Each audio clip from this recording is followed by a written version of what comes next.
Laudetur Jesus Christus. Praised be Jesus Christ. Welcome to this live broadcast of the midday Angelus from St. Peter's Square in Rome on this feast of the Apostles of Rome, Saints Peter and Paul. On behalf of Vatican Media, I'd like to welcome all of you who are tuning into this broadcast.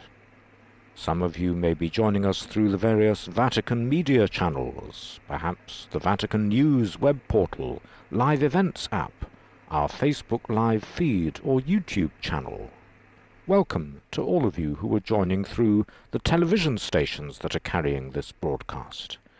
And that includes Catholic TV, Shalom World TV, Salt and Light TV, Catholic Faith Network in America, EWTN TV, and Atmadarshan TV.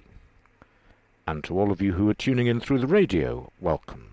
Some are joining us through Luminous Radio, as well as other local radio stations picking up the broadcast.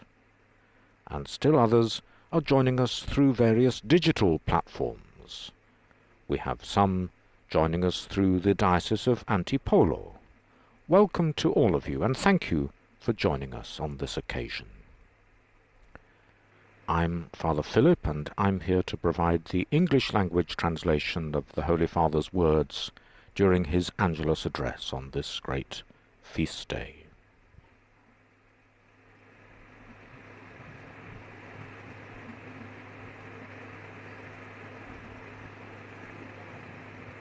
Now all eyes are on the window of the papal apartment in the Apostolic Palace, where the Holy Father is due to appear at midday in order to pray the Angelus with the people gathered in St. Peter's Square and gathered also all around the world, joining him in prayer at this time.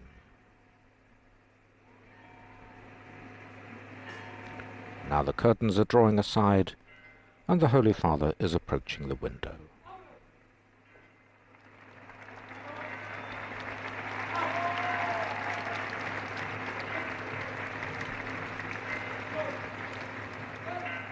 Cari fratelli e sorelle, buongiorno. Dear brothers and sisters, good morning. Today we celebrate the patron saints of Rome, the Apostles Peter and Paul. And it's a gift to find ourselves praying here, near the place where Peter died a martyr and is buried. However, today's liturgy recalls an entirely different episode. It tells us that several years earlier, Peter was freed from death. He had been arrested, he was in prison, and the Church, fearing for his life, prayed incessantly for him. Then an angel came down to free him from prison. But years later, too, when Peter was a prisoner in Rome, the Church would certainly have prayed. On that occasion, though, his life was not spared. How come he was first spared the trial, and then not? It's because there is a journey in Peter's life that can illuminate the journey of our own lives. The Lord granted him many graces and freed him from evil. He does this with us too. Indeed, often we only go to him in moments of need, when we want to ask his help. But God sees further, and he invites us to go further, not only to seek his gifts, but to seek him, who is the Lord of all gifts, and to entrust to him not only our problems, but our life. In this way, he can finally give us the greatest grace of all, that of giving life. Yes, giving our lives, the most important thing in life is to make a gift of our life. And this is true for everyone, for parents towards their children, and for children towards their elderly parents. This makes me think of so many elderly people who are left alone by their families.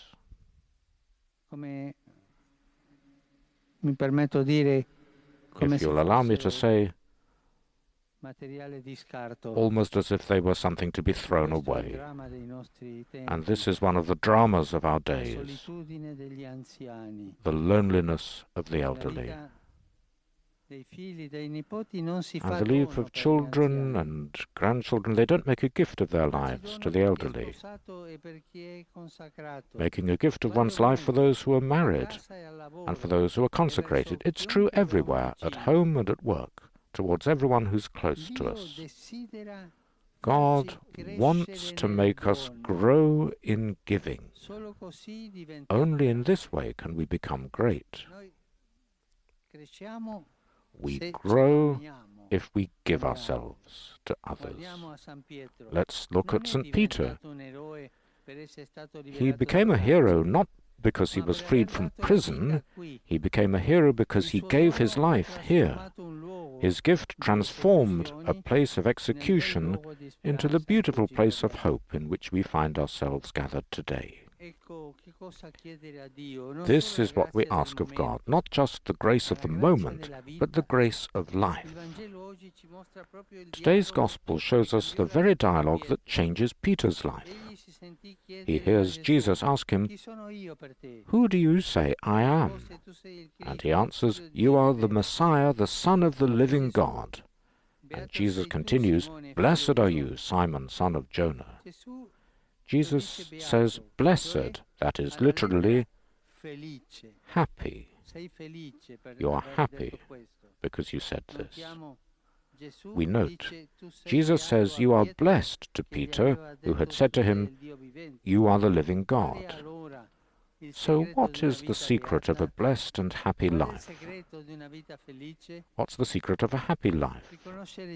Recognizing Jesus, but Jesus as the living God, not like a statue, because it's not important to know that Jesus was great in history. It's not important to appreciate what he said or did. What's important is the place I give him in my life. What place I give to Jesus in my heart. It's at this point that Simon hears Jesus say, "You are Peter, and on this rock I will build my church."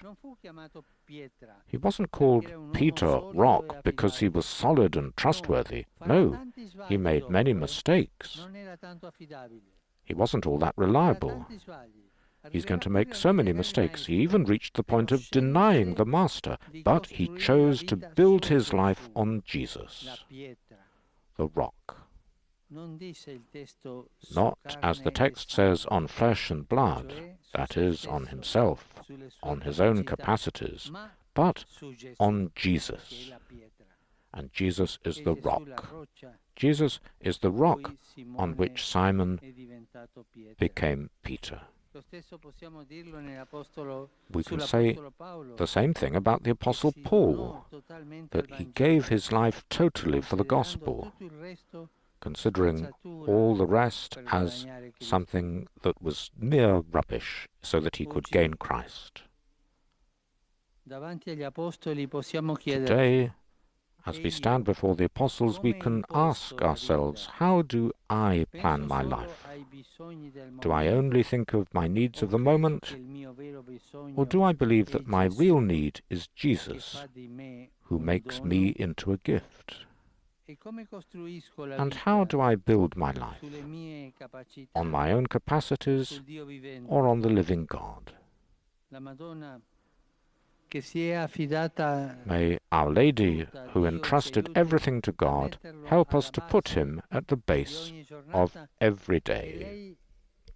and may she intercede for us so that we, with the grace of God, can make of our lives a gift. Angelus Domini nunciavit Mariae. Et concepit de Spiritu Sancto. Ave Maria, gratia plena, Dominus tecum, benedicta tui mulieribus et benedictus fructus ventris tui, Iesus. Sancta Maria, Mater Dei, ora pro nobis peccatoribus, nunc et in hora mortis nostre. Amen. Ecce ancilla Domini. Fiat mi secundum verbum tuum. Ave Maria, gratia plena, Dominus tecum, benedicta tui mulieribus et benedictus fructus ventris tui, Iesus. Sancta Maria, Mater Dei, ora pro nobis peccatoribus, nunc et in hora mortis nostre. Amen. Verbum caro factum est.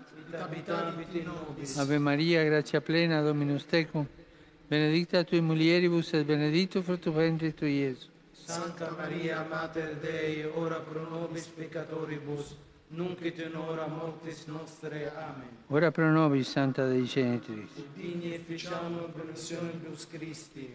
Gratiam Tuam quesumus, Domine, mentibus nostris infunde, che Angelo Nunziante, Christi Filii Tui, incarnazione coniovim, per passione meius et crucem, a resurrectionis gloriam perducamur. Per Christum Dominum nostrum. Amen.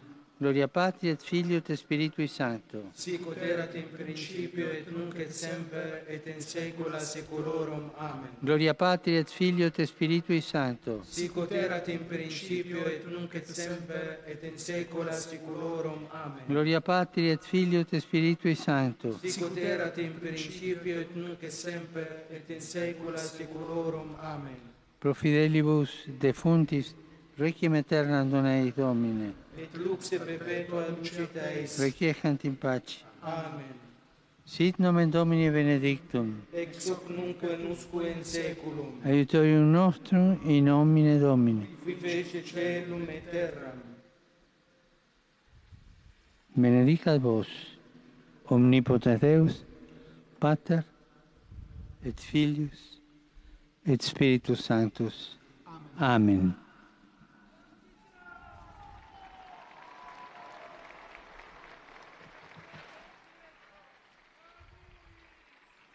Cari fratelli e sorelle, Dear brothers and sisters, first of all, I greet all the Romans and those who live in this city on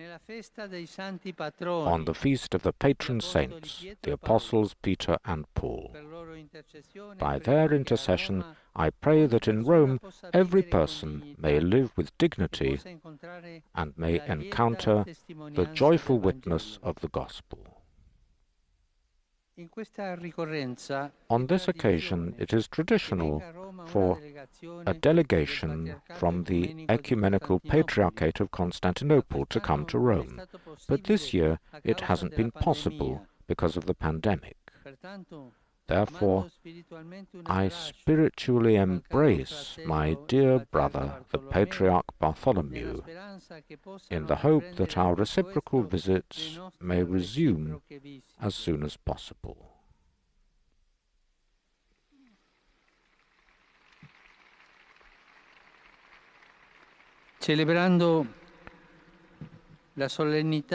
Celebrating the Solemnity of Saints Peter and Paul, I would like to remember so many martyrs who have been beheaded, burnt alive, killed, especially in the time of the Emperor Nero, on this very spot where you are now standing. This is ground which has been soaked by the blood of our Christian brothers. Tomorrow, we will celebrate the liturgical commemoration of those martyrs. I greet you, dear pilgrims present here. I see the flags of Canada and Venezuela and Colombia. So many greetings to you. May the visit to the tombs of the apostles strengthen your faith and your witness. I wish you all a good feast day. Please do not forget to pray for me. Have a good lunch and arrivederci.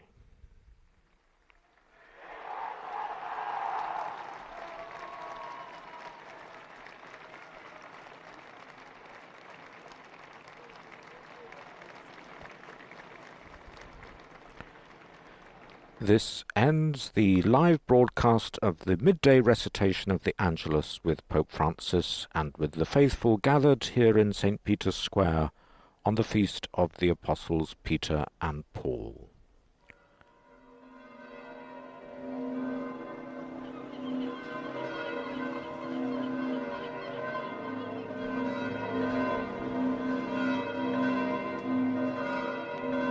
The next live broadcast will be on Sunday the 5th of July, when Pope Francis will once again deliver the Angelus at midday. There are no general audiences on Wednesdays during the month of July. I invite you to visit the Vatican News web portal, Facebook, Twitter and YouTube accounts. You'll find playback of all the Pope's liturgies, summaries of his homilies, and coverage of other Vatican and world news. On behalf of Vatican Media, I'd like to thank all the technicians who made this broadcast possible, and also all of you for joining us. Laudetur Jesus Christus.